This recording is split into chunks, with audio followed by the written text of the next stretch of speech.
dare he pretend not to know? How dare he smile as if nothing had ever happened? Elin opened her mouth, longing to shout, "You'd leave Sofia alone!" But nothing came out. Uncle Sven stared at her, his eyes boring into hers, his smile never wavering. Then he bent over, lifting the axe in one hand, a log in the other. He balanced the log on its end on the tree stump, then split it in two with one blow. "You will be very sorry if you tell." Elin's anger dissolved, leaving only her fear. She was speechless, helpless. She turned away and hurried back to the barn, aware that everything had changed. She would have to guard her sister night and day from now on. She could never leave Sofia alone with him again. Or Kirsten, either. Kirsten was their middle sister and only 18. Had their uncle been alone with her, too? Fear squeezed Elin's chest as she watched Sofia put fresh hay in the cow stalls. The steady thwacks of her uncle's axe continued outside the barn. Elin drew a shaky breath, struggling to keep her voice calm. "That's good enough for today, Sofia. Go on up to the house." "Why?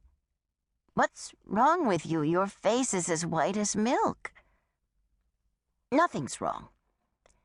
She snatched the hay fork from Sofia's hand and leaned it against the wall. "I'll walk with you." "You act so crazy sometimes," Sofia said with a frown.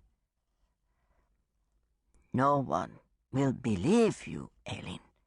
They will say you are crazy." Perhaps she was crazy.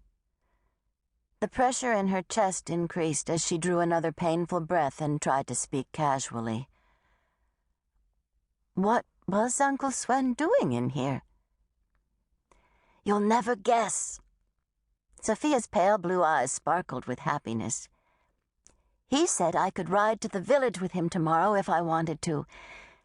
He said he would buy me a treat at Magnusson's store, anything I wanted." So that was how it would begin for Sofia. She craved sweets as much as Elin had craved solace after Mama and Papa had died. Uncle Sven had offered Elin soothing words and warm arms and a comforting shoulder. "You are special, Elin. Do you know that, my special girl?" Now Sofia's trust would be bought with peppermints and licorice sticks. "You can't go with him, Sofia. I need you to help me I need your help tomorrow." "But Uncle Sven said that You and I will go into town another time. Now come up to the house with me." She tried to link arms with her sister, but Sofia pulled away. The happy expression on her sweet, round face transformed into anger. "I don't have to do what you say. You're not my mother." I know. But listen, why are you working out here in the barn anyway? I thought it was Kirsten's turn to do this. Where is she? And aren't you supposed to be watching the children for Aunt Karen?" "Kirsten took them for a walk in the woods. She promised to wash the dishes for a week if I switched chores with her." Knowing Kirsten, she and their 3 young cousins were chasing after elves or hunting for trolls. Every meandering walk through the woods was an adventure for Kirsten. Every boulder a crouching troll, every rustling breeze an elf scurrying away.